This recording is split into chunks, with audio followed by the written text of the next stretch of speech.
nga kining UCCP.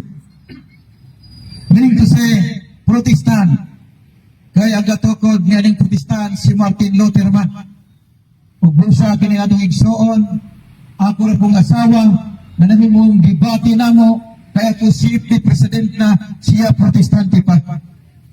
Na dili ko gusto nga mawawan ko nga ako presidente ni Father Darwin. Sa akong panahon, bata pa si Father Darwin, napa sa mga 14 anyos. Unya ang president, ang iya ding asawa, lain og tinuohan. Wala mga kaigsuonan, nga nahimo namo nga gamay nga mga tayog sa pagsulan. Tugod kay kami atong panahon nagkabahin sa among pamilya, ang akong asawa, UCCP Protestant, samtang ako CFD President.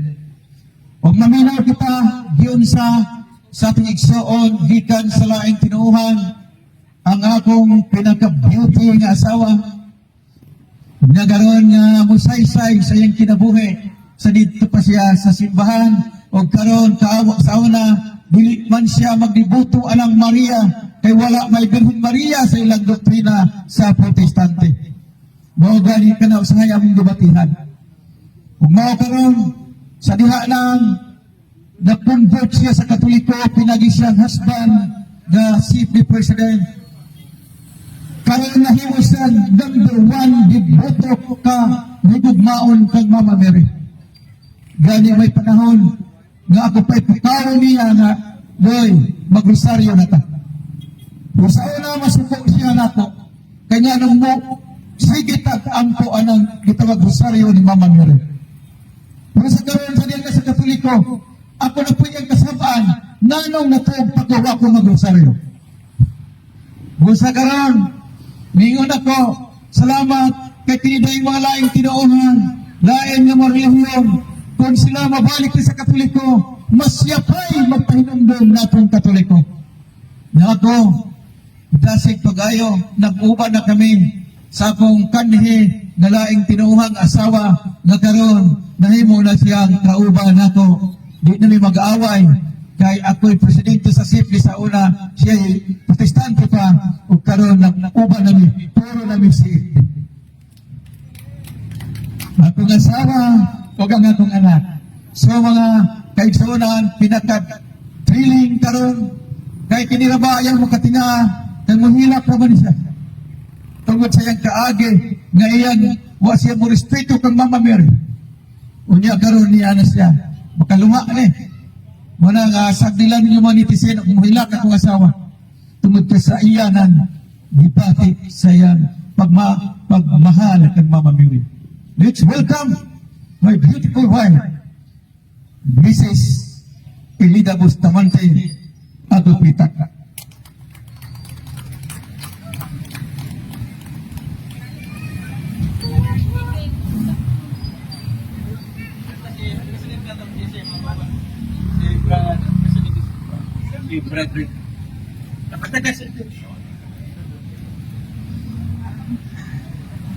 Mayong hapon sa kanan. Sa atong pagdekora din sa doon si Father Kiking Magdusa. Sa tanang mga CFD diri ug sa mga kauban kong CFD mayong hapon. Sa atong spiritual director Father Darwin Ditgano ug sa tanang naminaw maayong hapon. Ang akong itapik karon mao kining the dogma of Mary, the Immaculate Conception. Apan sa dili ko pa kinisugdan, akong isangyaw ang sugilano no kasaysayan ni Mama Mary sa iyang pagkabuntis. Kay si Maria, ilalang sa Espiritu Santo. Si Jose, kausang katao nga matarong, nanimugho kang Maria, kay nabuntis siya, na wala niya hilabti. Maria, nganong nabuntis ka man, kitsa mang nakiha ang nakapabuntis kanimo. Si Santa Maria mitubag kang Jose nga naghilak. Jose, walay lalaki nakahilabot ka nako. Si Jose nangutana kang Maria, kinsa man di ay, ngano nabuntis ka man, si Santa Maria, miingon kang si, may anghel nga nagpahibalo kanako, na manglalang ako magbuntis sa Espiritu Santo, o nganan ko siya Jesus, magluwas siya sa tanang mga makasasala. Si Jose, dili makatuo, o paghuna-huna, na kadto mahitabo, o nagplano siya, na iyang ulagan si Santa Maria. Apan pagkagabi, ipakita ni Jose ang anghel o nagaingon, Jose, ayaw bulagi si Maria, kay magbuntis siya sa lalang sa Espiritu Santo. Sa dihang nasayran sa mga tao na nagbuntis si Maria, misumbong sila dito sa Pangulong Pari. O dito na miligro si Jose o si Maria, kay kung ang babae mabuntis, batoon kinihangtod sa kamatayon. Maong ipatawag si Jose sa Pangulong Pari o ipangutana, Jose, imo maghilaptan si Santa Maria? Si Jose mo ba wala gayon? Kinasayon ako sa balaod, nakinsa katong mag-una-una patyong gayon, pinaagi sa pagbato. Apan, kaghilak si Maria nga natugan kanako, na siya nabuntis sa lalang sa Espiritu Santo. Mabasa sa Ebanghelyo ni San Lucas, chapter 1, verse 28, o sa chapter 1, verse 35. Unya, ang Pangulong Pari nangutana kang Maria, Maria, kinsa man di ang nakapabuntis kanimo, kadili man si Jose. Miingon si Santa Maria, ang anghel miingon kanako, magbuntis ka sa lalang sa Espiritu Santo. Ug mao nga miingon ang Pangulong Pari, aron dili mga bugho si San Jose, kinahanglan gyud ikaw mag-agi og test. Kini mao ang bitter water test. Sa Law of Moses, sa Numbers 5, verse 27 to 31, ang mabuntis nga wala pa'y kasal, paindon kini og mapait na tubig. Kining tubig nga dala og tunglo, o kinsa katong makainom ni ini, makuyos ang iyang mga tiil, mudako ang iyang tiyan, unya magdugo o makuha ang bata, o mao kini nga kinhanglan gayon nga si Maria mag-agi ni ini, aron gayon masayran kung kinsa gayon ang lalaki na hilabot kaniya. Kay si Jose, wala ba gayon makapanghilabot kaniya. Apan si Maria, sa giingnan siya sa Pangulong Pari, kinahanglan gayon imo kining buhaton aron mapatunan na ikaw walay sala. Ug tungod ni ini, si Maria wala mahadlok bisan sa makasakit mo maabot. Pinisalig siya sa dahom sa Diyos, tungod siya na kung gugma sa Ginoo. O niingon ang pari, mga katawhan, hindi na ninyo ang mga bato, kay kung magkadugo na si Maria, sugdi na siya pagbato, hangtod na siya mamatay. Apan wala mahadlok si Santa Maria, niingon siya sa Pangulong Pari, moinom ako, to prove na ako innocent. Apan sa dihang miinom nga si Santa Maria, misina kang hilabihang kagwapan niya sa tanan walang itukngan. O liha-liha, mingon ang Pangulong Pari na matunan gayon na ang imong gipabastika, ipanamkon kilalang kini sa Espiritu Santo. Maria, ang imong anak kini sa Diyos. Mabasa sa Ebanghelyo ni San Lucas 1:35. Mga igsuon, si Mama Mary, sila gayon gipili ng daan sa Diyos o mahimo siyang inahan ni Jesus na maong atong manluluwas ng atong manluluwas alang sa atong mga kalat. Siya gipili ng daan sa Ginoo alang sa atong kaluwasan. Busa kinahanglan gayon nga kita mahigugma, kinahanglan kita na ato siyang kahuron kasi inahan nga labing balaan, inahan nga gamhanan, inahan nga putli o walay buling. Mahal nga inahan nga atong dalampanan. Sa siya ang inahan sa atong manluluwas, kay kung wala siya, nilipisag kitang maluwas. Mga igsoon, kini nga reference atong kining mabasa, na kining kasaysayan sa pagbuntis si Santa Maria, reference of the Bible question people ask by Bible scholar Ariel Alvarez Valdez, New Testament Volume 4. Mga igsuon, Ang ikaduha nga akong topic karon mao kanina dugma of Mary, the Immaculate Conception. The dogma of Mary, the Immaculate Conception, iproklamar ni Pope Pius IX itong December 8, 1854. Ang pagtulunan sa Immaculate Conception, dogma sa simbahan, si Santa Maria Reserva sa Diyos Amahan, kadili mabulingan sa salang panulundong. The original sin. Ikan sa papanampon kaniya, hantod na siya ni panganak, si Santa Maria Reserva asab sa Diyos Amahan, kadili mabulingan sa actual sin. Kay gipili na siya daan sa Diyos. Isaiah chapter 7 verse 14. May batan-ong dalaga mo anak kini o Emmanuel.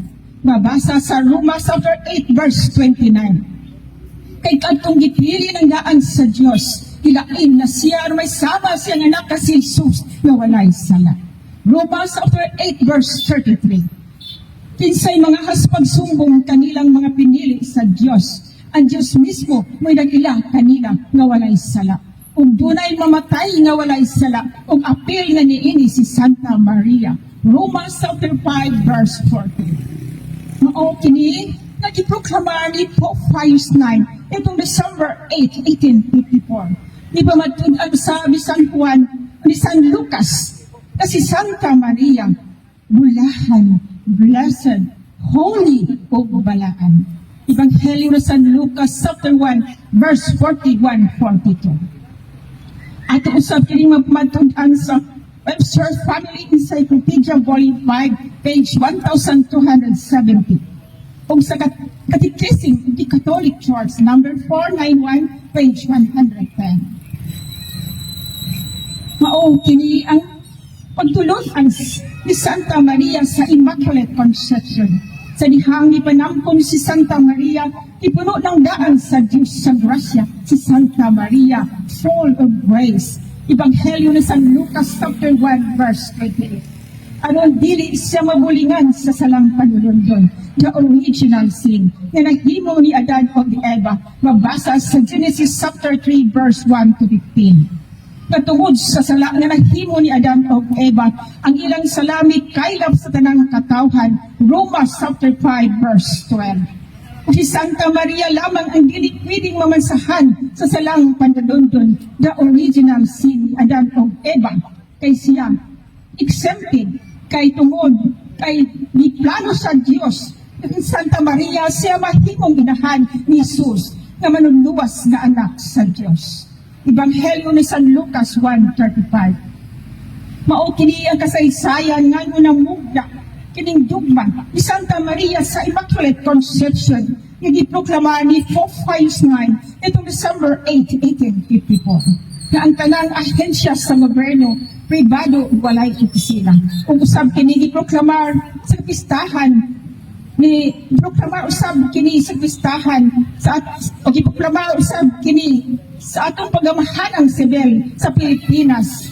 Ni proklamar sa pistahan ni Santa Maria sa December 8 na declaration number RA 10966 na giproklamar ni President Rodrigo Duterte aron ang tanan magpasidungog kang Santa Maria kag ipanangkon walay mansa o buling sa sala. Atong pasalamatan ang atong presidente na siya yun ang presidente nga nagaproklamar nga ang atong mahal nga birhen ipanangkon gayud nga walay buling sa sala. Blessed, Holy, Immaculate. Mga igsoon, ato usang mabasa sa Ebanghelyo ni San Lucas chapter 1 verse 41-42. Bisan sa Saint Elizabeth, itawag kang Maria nga bulahan, blessed, holy, higpit o walay buling sa sala. Si Saint Bernadette Soberus sa Provincetown na itong 1858, nagpakita kaniya si Santa Maria. Nakita ni Saint Bernadette Soberus ang mga tiil ni Santa Maria na gidandayanan o mga bulawan o nagagilak-kilak sa kahayag sa adlaw. Unya, iyang ipangutana ang babae, who are you? Ang babae nito ba, I am the Immaculate Conception. Si Mama Mary, bulahan, blessed, higpit, holy, immaculate. Si Mama Mary, ang rusas sa Diyos Amahan. Siya ang kabulakan sa Diyos Amahan. Awit chapter 2 verse 1. Awit chapter 4 verse 7. Mingon ng atong Ginoo, pagkatahom mo o hinigugma ko, pagkahimpit mo gayon. Si Mama Mary matahom na dalaga o himpit gayon. 1 Corinthos chapter 1 verse 24. Si Kristo maong gahom o kaalam sa Dios. Ang kaalam nga mao si Kristo dili gayon mo puyo so sa bisan kinsa nga ulipon sa sala. Apan si Kristo mi puyo og siyam kabulan sa tiyan ni Mama Maria. Kung namatud-an gayon na si Mary walay muling sa sala. Hingpit gayon siya dalaan kung makaroon. Og atong sang mabasa diha sa Romans chapter 8 verse 29. Kay kadtong gipili na naan sa Dios, ilain na siya aron may sama siya nga anak si Jesus nga walay sala. Busa namugna kining dogma of Mary the Immaculate Conception. Mga igsuon, naku akong kalipay nga karon na niya ako nagasanglaw. Kaya akong mahal sa Ma'am Mary. Kaya sa protestant pa ko, wala yun ang Ma'am Mary sa ano ang simbahan. Natingala naman ako nga dihan sa pag-ispilan ako sa elementary. Idala ko sa akong maestra sa pagsimba uban kanila. Kung diha na ko nakita diha sa simbahan sa Katoliko ang larawan sa atong Ginoo o Santa Maria. Apan, akong katingala, nga no magkininawala sa among simbahan. Walay mga Mary, taghan ang kulang, walay mga santos. O dito, hinuktok ako, pagkaanin mo punta, kung paaniya ako ng simbahan. O sige akong ampong sa Ginoo. Ginoo, kung magkahuman ko sa pag-eskwela, kabangi ako magadramaho, kung magkita akong bala nga buutan, kung labaw sa tanan, maalagharon kanina. Pag itubag sa Diyos sa akong mga pag-ampo, kay dili lang, Katoliko ang iyang gihatag, basta pagod siya ka presidente sa CLD. Sa mga igsuon, ako salamat sa Ginoo, kanihatag niya kanako ang mga pag-ampo, itubag sa Ginoo, o karon naghiusan na kami sa pagsangyaw, sa balaang kasulatan, aron daghan ang manos. Ngayong hapon, ang daghan salamat.